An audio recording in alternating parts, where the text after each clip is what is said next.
Haleluya, haleluya. Nongeye gushima Imana kubw'uyu mwanya mbonye.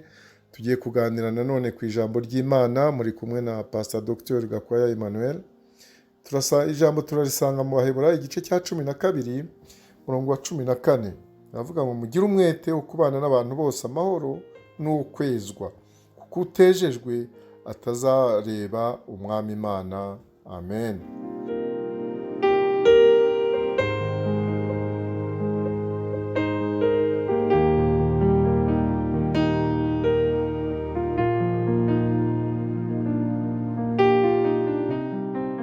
Hano turabonamo ibintu bibiri bigomba gukorwa none kugira ngo dushobore kugera ku kindi cya gatatu cy'ingenzi. Icya mbere ni uko tugomba kugira umwete wo kubana n'abantu bose amahoro, tukagira umwete wo kubana n'abantu bose amahoro, ariko kandi tukagira n'uwo kwezwa, kubana n'abantu amahoro ariko tukabigiramo umwete, kuko iyo utejejwe atazareba umwami Imana. Ubwo birashaka ko uwezwa, ubwo tuzagira umwete wo kwezwa, birashaka ko nitwezwa tuzabona noneho umwami Imana, tukarebana amaso ku maso. Hano rero turabona ko ari byiza cyane kugira umuco wo kwisuzuma buri gihe, kumva ko uri kumwe n'Imana neza, mu kwihana ibyaha, mbere yo kujya guhimbaza Imana no gusenga, kuko ibyaha n'ibicumuro bituma itumva umunyabyaha nyine, ntabwo yakumva kandi ufite ibyaha. Niyo mpamvu navuga ko niba hari icyo upfa na mugenzi wawe, ugomba kubanza kujya gukemura icyo kibazo mbere y'uko ujya gutura ituro ryawe. Iyo rero ufite ibyaha n'ibicumuro bituma itakumva, biragusaba ko ubanza kwihana aho kujya gusakuriza Imana. Ubwo rero uwaduhamagaye umwami Imana ari uwera, umwami Imana arera, ni uwera. Biradusaba rero ko natwe tuba bera mu ngeso zacu zose. Kuvuga rero niwo mwete tugomba kugira, umwete wo kubana n'abantu bose amahoro, kuko kubana n'abantu bose amahoro, uko Imana yatubwiye tugomba gukunda Imana Data umutima wacu wose, n'ubwenge bwacu bwose, n'imbaraga zacu zose, noneho tugakunda na bagenzi bacu, tukabakunda nk'uko twikunda.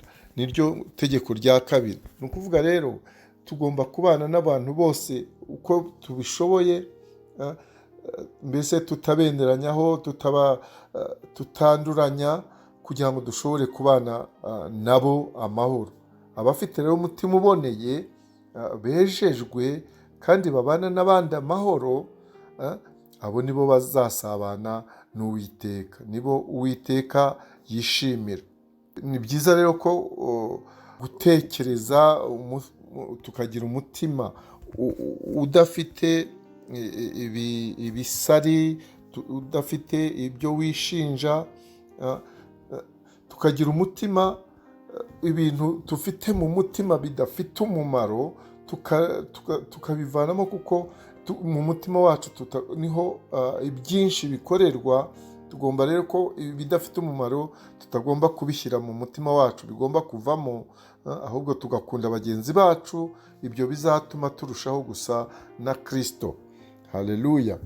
Niyo mpamvu rero dusanga ko biriya bintu bibiri byo kugerageza kubana n'abandi bose amahoro, tukabigiramo umwete, tukagira umwete wo kwezwa, kuko uwaduhamagaye nawe ari uwera, tukabwira ijambo ry'Imana rigahora ritweza, Umwuka Wera akatweza, kugira ngo tuzashobore kurebana n'Imana, dushobore kuzabona umwami Imana.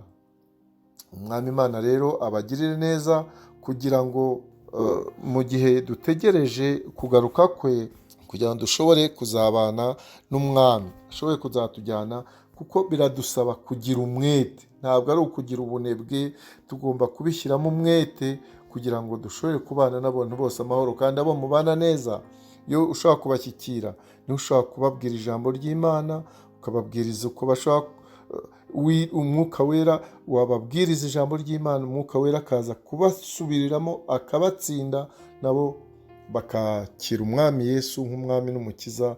Noneho umuryango wacu, umuryango w'abana b'Imana ugakura. Haleluya.